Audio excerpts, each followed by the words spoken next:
Welcome to Speaking Holistically, the podcast that explores the power of alternative medicine, natural healing, and homeopathic solutions to help you achieve true wellness. Each week, Dr. Jen and Amy G dive into the world of holistic health, discussing researched, time-tested remedies with expert insights from Dr. Jen, as well as real-life stories from patients to empower you to take charge of your health. So if you're ready to embrace a more natural path to wellness, let's start speaking holistically, because true healing begins from within. Hi, everybody. Welcome to Speaking Holistically. I'm your co-host, Amy G. I'm here with my amazing co-host, Dr. Jen. And today we're doing a Family Health Hub episode on medical testing. That's right. So we can't go over all of the medical testing, but a couple of things that might be really interesting to our watchers, listeners.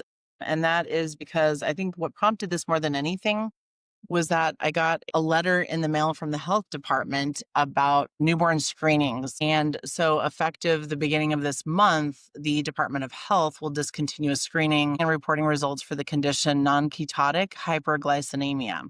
So what this is it's basically a genetic and like an inherited metabolic disorders that cause an increased level of glycine. What's interesting about this is they've been doing it since 2006. So we are almost 20 years into this testing.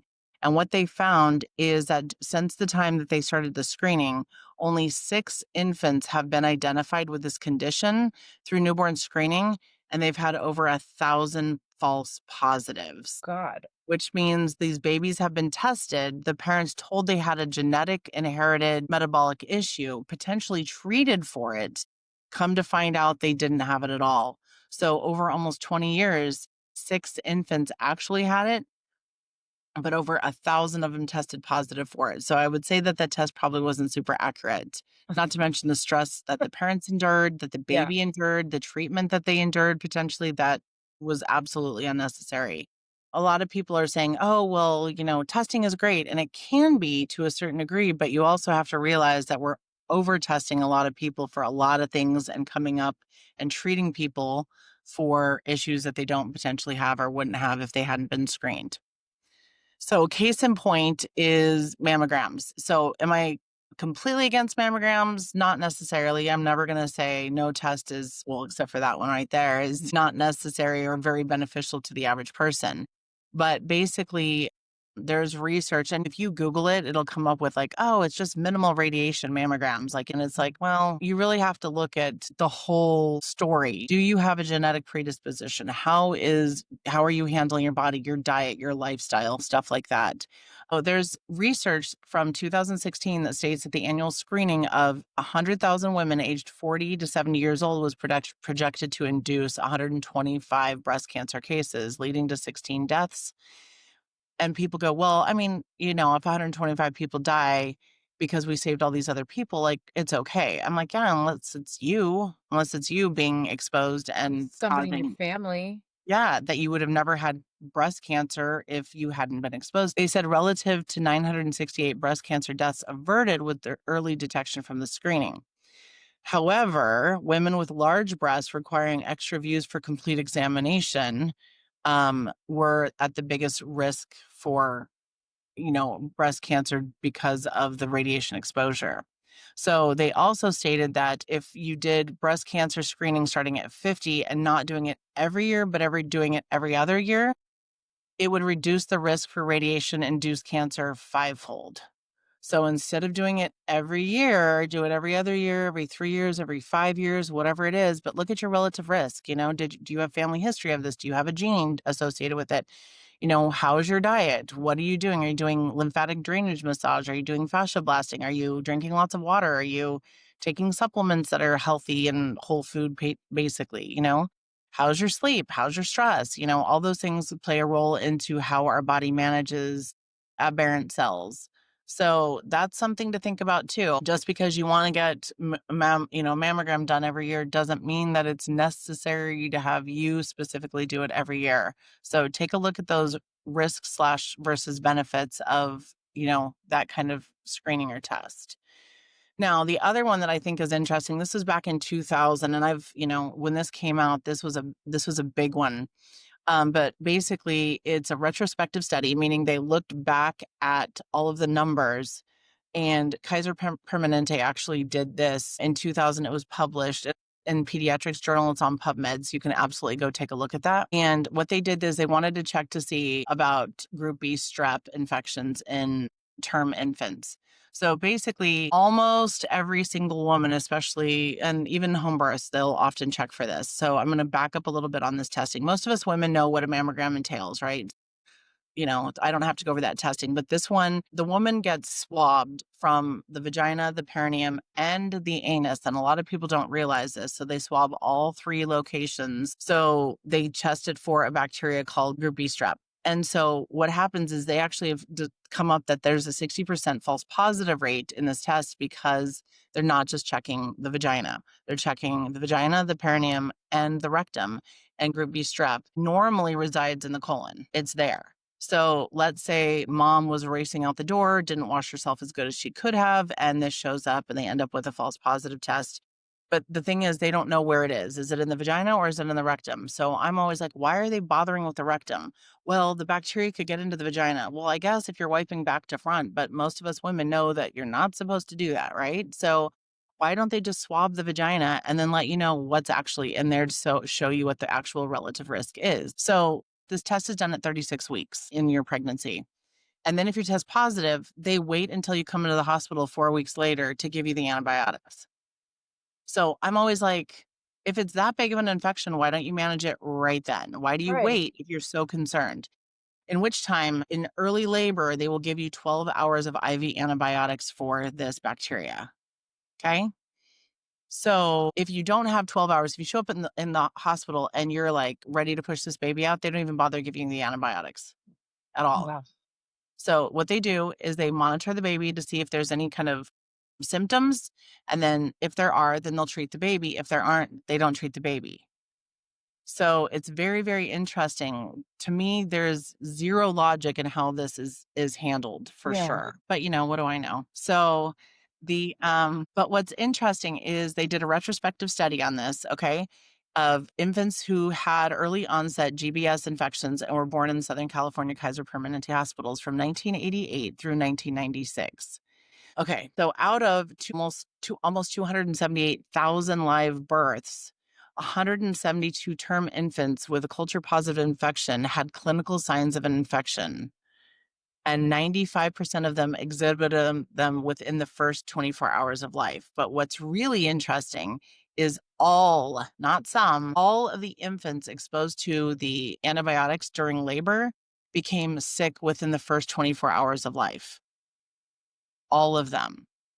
So they're giving these antibiotics to the mom to hope that the baby doesn't end up with GBS, like infection and stuff like that, transferred from the mom. Right. But at the end of the day, the antibiotics literally made all of the babies sick.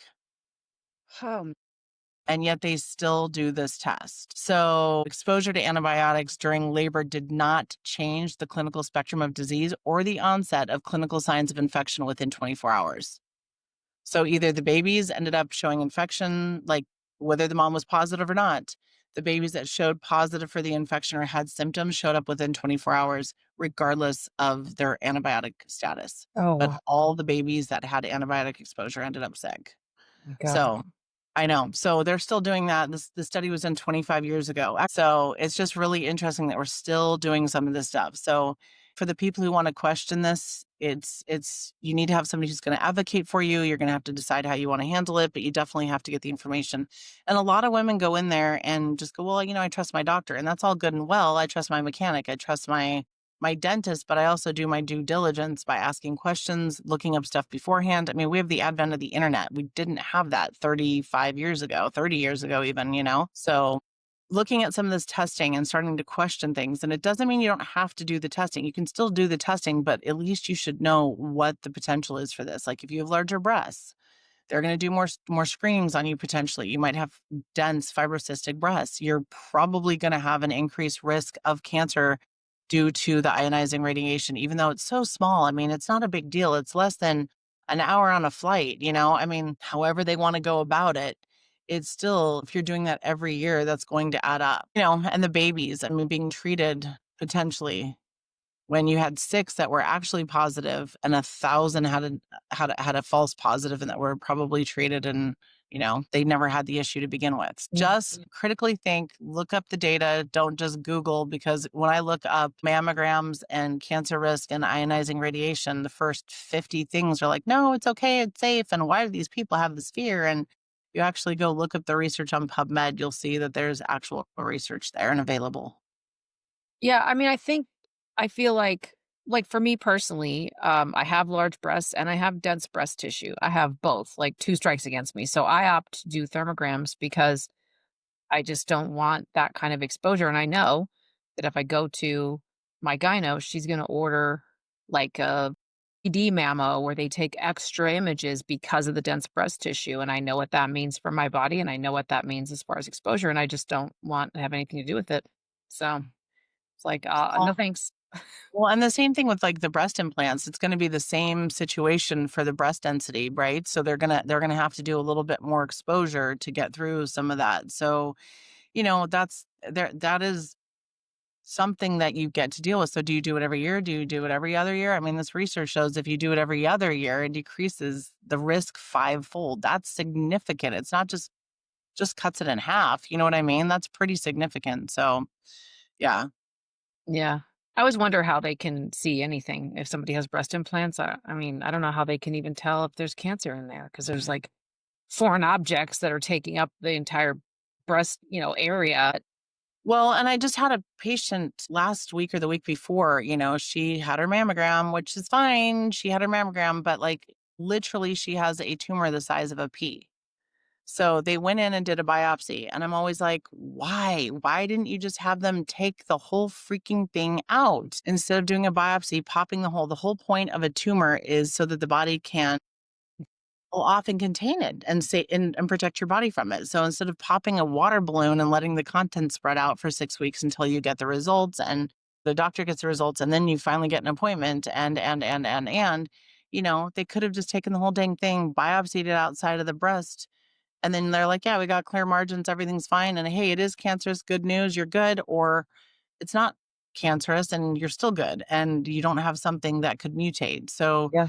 yeah, but at the end of the day, it's not my body. I'm not their doctor as far as that goes in that realm. So I just let them do what they need to do and try to give them as much information and then they make their own choices. But once again, if it's the size of a pea, oh my gosh, just go in there and cut that puppy out and then test it outside the body. So now they've got her running scared. They're going to do all the treatments. Then they're going to give her tamoxifen or whatever new drug is on there for next 5 years. No judgment. She's doing what she needs to do for herself, but you can kind of see the path that ensues once these tests start happening. Screenings can be good, but they also can cause an overdiagnosis of things that probably would have never created an issue in the body. So that's, like I said, pay attention to that. If it doesn't feel right, listen to your intuition as well. Yeah, absolutely. Well, thank you, Dr. Jen. This was very informative. I think our viewers will probably be surprised by some of the statistics and the studies that you shared. Yeah, I don't know if I can roll my eyes hard enough at some of that stuff. Anyway, thanks everybody for listening. If you haven't joined our school community before, we'll put the link in the show notes below. You can also follow us on Instagram, Facebook, or subscribe to our YouTube channel. Until next time, everybody. Bye-bye. That wraps up another episode of Speaking Holistically. Thank you for listening. We hope today's conversation gave you new insights and inspiration to take charge of your health. If you enjoyed this episode and want to hear more, be sure and join the Speaking Holistically school community by clicking the link in the show notes. There, you'll get access to daily podcast episodes, weekly live Q&As, educational content, and so much more. You can also connect with us on our Facebook page, follow us on Instagram, and subscribe to our YouTube channel. Until next time, be well, stay curious, and keep speaking holistically.